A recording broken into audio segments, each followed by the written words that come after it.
നമസ്കാരം. ശ്രീനി ആലക്കുട. ഇന്നലെ ഏതാണ്ട് വൈകുന്നേരത്തോടു കൂടി ഞാനൊരു വീഡിയോ പുറത്തുവിട്ടിരുന്നു. മാതമംഗലം എരമത്തുള്ള ഒരു അതിപുരാതന ക്ഷേത്രത്തിലെ ബലിത്തറയും മഹാവിഷ്ണുവിൻ്റെ വിഗ്രഹവും കാണാതായതുമായി ബന്ധപ്പെട്ട വാർത്ത വന്ന് മണിക്കൂറുകൾ കഴിഞ്ഞില്ല, വിഗ്രഹം പുറത്തു വന്ന ആ വാർത്ത കൂടി നിങ്ങളെ അറിയിക്കുകയാണ്. ഒരു പുരാതന ക്ഷേത്രം എത്ര വർഷം പഴക്കമുണ്ടെന്ന് പോലും ആളുകൾക്കറിയില്ല. അത്ര കണ്ട് പഴക്കമുള്ള ആ പുരാതന ക്ഷേത്രത്തെ അപ്പാടെ കുഴിച്ചു മൂടിയ ചില ആളുകളുടെ ചെയ്തികളെക്കുറിച്ചാണ് ഞാൻ ഇന്നലെ പറഞ്ഞത്. അത് സോഷ്യൽ മീഡിയയിൽ ചർച്ച ചെയ്യപ്പെട്ടു. ഒരുപാട് ആളുകൾ അനുകൂലമായും എതിരായും അഭിപ്രായങ്ങളുമായി രംഗത്ത് വന്നു. ചില ആളുകൾ പറയുന്നു അത് ഒരു കരിങ്കൽ പ്രതിമയാണ്, അത് ഈ നാടിന് ആവശ്യമുള്ളതല്ല, അതിൻ്റെ പിറകെ പോയി വെറുതെ നിന്റെ സമയം കളയരുത്, നീ ഒരു യൂട്യൂബറാണ്, സമൂഹത്തിൽ ഇത്തരത്തിലുള്ള പ്രശ്നങ്ങൾ ഉണ്ടാക്കാൻ ഇറങ്ങിത്തിരിച്ചവൻ, നിനക്കൊക്കെ വേറെ ഒരു പണിയുമില്ലേ എന്ന് പറയുന്ന ചിലർ. അത് ഞങ്ങളുടെ പൈതൃക സ്വത്താണ്, അവ സംരക്ഷിക്കേണ്ടത് നമ്മുടെ ഓരോരുത്തരുടെയും കടമയാണെന്ന് പറയുന്ന മറ്റു ചിലർ.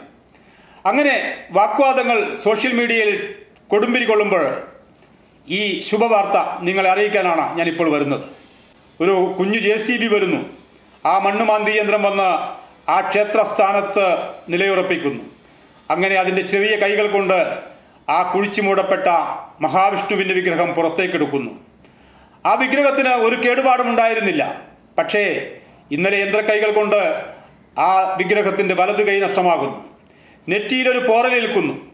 അങ്ങനെ വികൃതമായ രൂപത്തിൽ ആ മഹാവിഷ്ണുവിൻ്റെ വിഗ്രഹം പുറത്തേക്ക് വരുമ്പോൾ വല്ലാത്ത വിഷമം തോന്നി. ഇത് കുഴിച്ചിട്ട ആളുകൾ ആരായാലും അവർക്ക് ഒരിക്കലും ഒരു സ്വസ്ഥത കിട്ടാൻ പോകുന്നില്ല. നിങ്ങൾക്കത് ഒരു കരിങ്കൽ പ്രതിമയായി മാത്രം ചിത്രീകരിക്കാം. ഡിങ്കനെ പോലെ ആളുകളെ വിശ്വസിക്കുന്ന ചില ആളുകളുണ്ട്, അവരൊക്കെ കമൻറ്റുകളുമായിട്ട് വന്നിട്ടുണ്ട്. ഡിങ്കൻ നല്ലൊരു കഥാപാത്രമായിരുന്നു എൻ്റെയൊക്കെ ചെറുപ്പത്തിൽ. ആ ഡിങ്കനെ ദൈവമായി ആരാധിക്കുന്ന ചില ആളുകൾ ഇപ്പോഴും നമ്മുടെ സമൂഹത്തിൽ ജീവിച്ചിരിക്കുന്നുണ്ട്. അവർക്കത് ഒരു കരിങ്കൽ പ്രതിമ മാത്രമായിട്ട് ചുരുങ്ങാം. പക്ഷേ ഇവിടെ വരുന്ന ഭൂരിപക്ഷം വിശ്വാസികൾക്ക് അതൊരു കരിങ്കൽ പ്രതിമ മാത്രമായിരുന്നില്ല, അവരുടെ വിശ്വാസത്തിൻ്റെ ഭാഗമാണ്. കാട് പിടിച്ചു കിടക്കുന്ന പഴയ ക്ഷേത്രത്തിന് അടുത്ത് ആളുകൾ കൃഷി ചെയ്യുന്നുണ്ട്. പക്ഷേ ആ വിഗ്രഹവും ബലിത്തറയുമൊക്കെ അവരൊന്നും ആരാധിച്ചു പോകുന്നത് തന്നെയാണ്. അവിടെയാണ് ഇത്തരത്തിലുള്ള ഒരു പ്രവൃത്തി നടത്തപ്പെട്ടത്. ആ പ്രവൃത്തി നടത്തിയ ആളുടെ വീട്ടിൽ, ആ സ്ഥലത്തിൻ്റെ ഉടമയുടെ വീട്ടിൽ അതിനുശേഷം ഞാൻ പോകുന്നു. അങ്ങനെ പോയി ആ അമ്മയുമായി സംസാരിക്കുന്നു. അമ്മ പറഞ്ഞു, എനിക്ക് സാമ്പത്തികമായി ബുദ്ധിമുട്ടുണ്ട്, അതുകൊണ്ട് ഞാൻ ആ സ്ഥലം വിൽക്കാൻ വേണ്ടിയിട്ടാണ് ഇത്തരത്തിൽ ആ സ്ഥലം നിരപ്പാക്കിയത് എന്ന്. ഞാൻ പറഞ്ഞു, ഇത്തരത്തിലൊരു പുരാതന ക്ഷേത്രം ഉണ്ടായില്ലേ അമ്മ, ആ ക്ഷേത്രം ഒഴിവാക്കിയിട്ട് നിങ്ങൾക്കത് ചെയ്യാമായിരുന്നില്ലേ എന്ന്. ക്ഷേത്രം അവിടെ നിന്നാൽ അതാരും മേടിക്കില്ല, അതുകൊണ്ടാണ് അത് കുഴിച്ചു മൂടിയത് എന്ന് അവർ പറഞ്ഞു. ഞാൻ പറഞ്ഞു, കുഴിച്ചു മൂടുന്നത്, ഒരു വിഗ്രഹമൊക്കെ കുഴിച്ചു മൂടുന്നത് ശരിയാണോ? അത് നിങ്ങൾക്ക് എവിടെയെങ്കിലും ഏൽപ്പിക്കാമായിരുന്നില്ലേ? അത് എനിക്ക് അത്ര പോയില്ല, അത്ര എൻ്റെ ഇത് ചിന്ത പോയില്ല എന്നൊക്കെ പറഞ്ഞ് അവർ മാറി നിൽക്കുകയാണ് ചെയ്തത്. ഞാൻ അമ്മയുടെ അഭിപ്രായങ്ങൾ ക്യാമറയിൽ പകർത്തിയില്ല, കാരണം അവരുടെ മക്കളൊക്കെ പുറത്തൊക്കെ ജോലി ചെയ്തവരാണ്, അവർക്കൊരു നാണക്കേട് ഉണ്ടാകണ്ട എന്ന് കരുതിയിട്ടാണ്.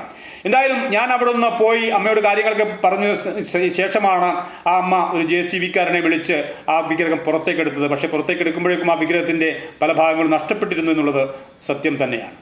വീഡിയോ ചെയ്തതിന് ശേഷം ഇന്നലെ രാത്രിയിൽ തളിപ്പറമ്പിന് അടുത്തു നിന്നും ഒരിക്കലും ഫോൺ കോൾ വരുന്നു. ഈ സ്ഥലമുടമയുടെ ബന്ധു എന്നാണ് ഒരു ചെറുപ്പക്കാരനോട് പറഞ്ഞത്. അദ്ദേഹം ആദ്യം പറഞ്ഞ കുറച്ച് ഭീഷണിയുടെ സ്വരത്തിലേക്ക് എന്നോട് പറഞ്ഞു, അത് ലീഗലായിട്ട് നിങ്ങൾക്ക് ആരാണ് അധികാരം തന്നത് ആ സ്ഥലത്ത് കയറി വീഡിയോ ഷൂട്ട് ചെയ്യാനെന്നൊക്കെയാണ് അദ്ദേഹം പറഞ്ഞത്. ആ പൊതുസ്ഥലത്ത് ഒരു പൊതു റോഡാണ്, ആ റോഡിന് സമീപത്തു നിന്നാണ് ഞാൻ ആ വീഡിയോ ചിത്രീകരിച്ചത്.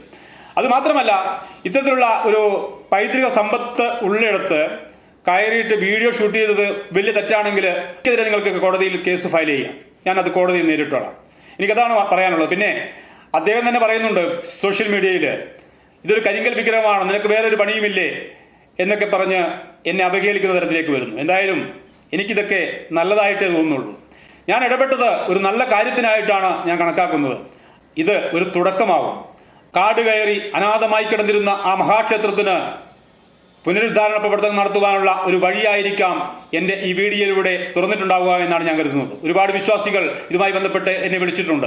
അവരൊക്കെ ഈ ക്ഷേത്രത്തെ പുനരുദ്ധരിക്കുവാനുള്ള പ്രവർത്തനങ്ങളിൽ ഏർപ്പെടാമെന്ന് വാക്ക് തന്നിട്ടുണ്ട്. എന്തായാലും അധികം താമസിയാതെ തന്നെ എരമത്ത് ഇത്തരത്തിൽ ഒരു മഹാവിഷ്ണു ക്ഷേത്രം ഉയരുമെന്നുള്ളതിൽ യാതൊരു തർക്കവുമില്ല. ആ അമ്മയോട് പറയുവാനുള്ളത്, അമ്മേ, ആ സ്ഥലം ദേവസ്വത്തിൻ്റെതാണ്. ക്ഷേത്രം നിൽക്കുന്ന സ്ഥലം ഒരിക്കലും നിങ്ങൾക്ക് കൈവശം വെക്കാൻ കഴിയില്ല. അതിന് ചുറ്റുപാടുമുള്ള സ്ഥലം നിങ്ങൾക്ക് കൈവശം വെക്കാം. പക്ഷേ ഈ ശ്രീകോവിലും മണിക്കിണറും ബലിക്കല്ലും വിഗ്രഹവും ഒക്കെ ഉണ്ടായിരുന്ന ആ സ്ഥലം അത് ദേവസ്വത്തിൻ്റെതാണ്, ആ ദേവൻ്റെ മാത്രമാണ്. അതിലൊരിക്കലും നിങ്ങൾക്ക് മറ്റുള്ളവർക്ക് വിൽക്കാൻ കഴിയില്ല എന്നുള്ള ആ ബോധ്യം അമ്മയ്ക്കുണ്ടാകുന്നത് നല്ലതാണ്. അമ്മയുടെ ബന്ധുക്കളായ ചെറുപ്പക്കാരെ ഇത് പറഞ്ഞ് മനസ്സിലാക്കി കൊടുക്കുകയും വേണം. എന്തായാലും ഇത് ചെറു വിശ്വാസത്തിൻ്റെ വിഷയം മാത്രമല്ല, ഒരു പൈതൃക സ്വത്തിൻ്റെ വിഷയം കൂടിയാണ്. അത് മനസ്സിലാക്കിക്കൊണ്ട് ഈ വിഷയത്തിൽ ശക്തമായ ഇടപെടൽ നടത്താൻ അവിടുത്തെ നാട്ടുകാരും ബന്ധപ്പെട്ട അധികാരികളും ശ്രമിക്കണമെന്നാണ് എനിക്ക് വിനീതമായി അഭ്യർത്ഥിക്കുവാനുള്ളത്. എല്ലാവർക്കും നന്മ വരട്ടെ. മറ്റൊരു വിഷയമായി വീണ്ടും കാണാം. Good bye.